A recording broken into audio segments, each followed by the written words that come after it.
Euzubillahimineşşeytanirracim. Bismillahirrahmanirrahim.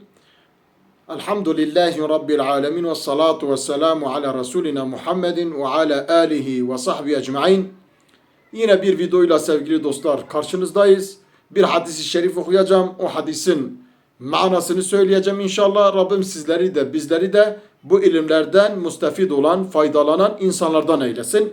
Hadisimiz İbni Ömer, Abdullah bin Ömer, Hazreti Ömer'in oğlu rivayet ediyor. Ondan bize mervidir. Ben o hadisi okuyup manasını size söyleyeceğim. An İbni Ömer'e, Hazreti Ömer'in oğlu Abdullah'tan rivayet edilmiş ki radıyallahu teala anhuma. Allah ikisinden de razı olsun. Kale diyor ki İbni Ömer, eteytun nebiyye, diyor ben Peygamber aleyhissalatu vesselam'ın yanına geldim. Aşire aşiretin 10 kişiydik Resul-i Ekrem aleyhissalatu vesselam huzurunda. Fekame raculu minel ensari, ensardan bir adam kalktı. Yani o mecliste, Resulullah'la beraber bulunduğumuz mecliste bir adam ayağa kalktı. Fekale dedi ki ya Nebiyallah, ey Allah'ın peygamberi, ey Allah'ın nebisi, ey Allah'ın Resulü, men ekyesun nasi, insanların en akıllısı, ve eczemun nasi, insanların en tedbirlisi kimdir? Kimdir en akıllı ve en tedbirli olan kişi? Kale dedi ki Resulullah aleyhissalatu vesselam, ekseruhum, en çok zikren lil mevti, ölümü çok düşünen kişi en akıllı insandır. En tedbirli insandır. En tedbirli ve akıllı olan insan kimdir? Ölümü çok düşünendir. Çünkü çok ölümü düşünürse kötülük işlemez, haram işlemez. Şimdi onu diyecek. Ve ekseruhum, çok kişidir ki isti'dan lil mevti, ölüm için çok çalışan kişidir.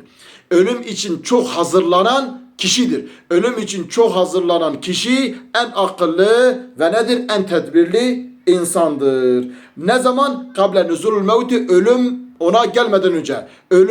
Ölüp de kabre girmeden önce. Tedbirli olan, işini iyi yapan, ameli salih işleyen, iyi bir insan olan kişi nedir? En akıllı ve en tedbirli insandır. Ulaike dedi Peygamber aleyhissalatu vesselam, şunlar humul ekyasu, bunlar en akıllı insanlardır. Zehebu bi şerefi dünya, zehebu, gittiler onlar.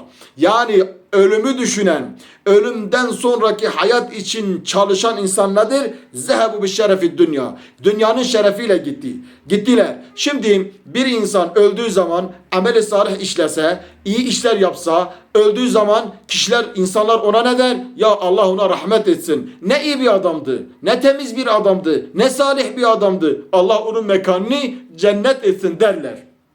Dünyanın şerefiyle ne olur? Ölüp gider.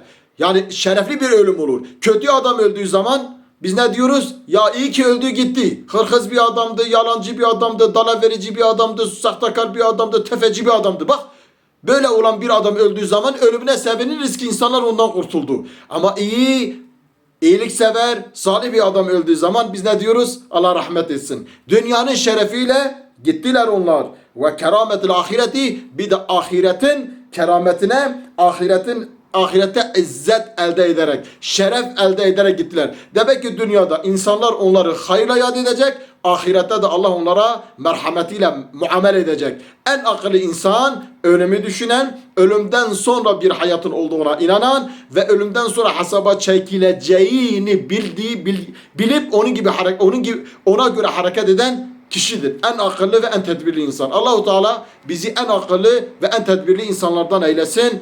Kötü, şerli, kötü fikirli insanlardan uzak eylesin. Hepinizi Allah'a emanet ediyorum. Esselamu Aleyküm ve Rahmetullahi ve Berekatuhu.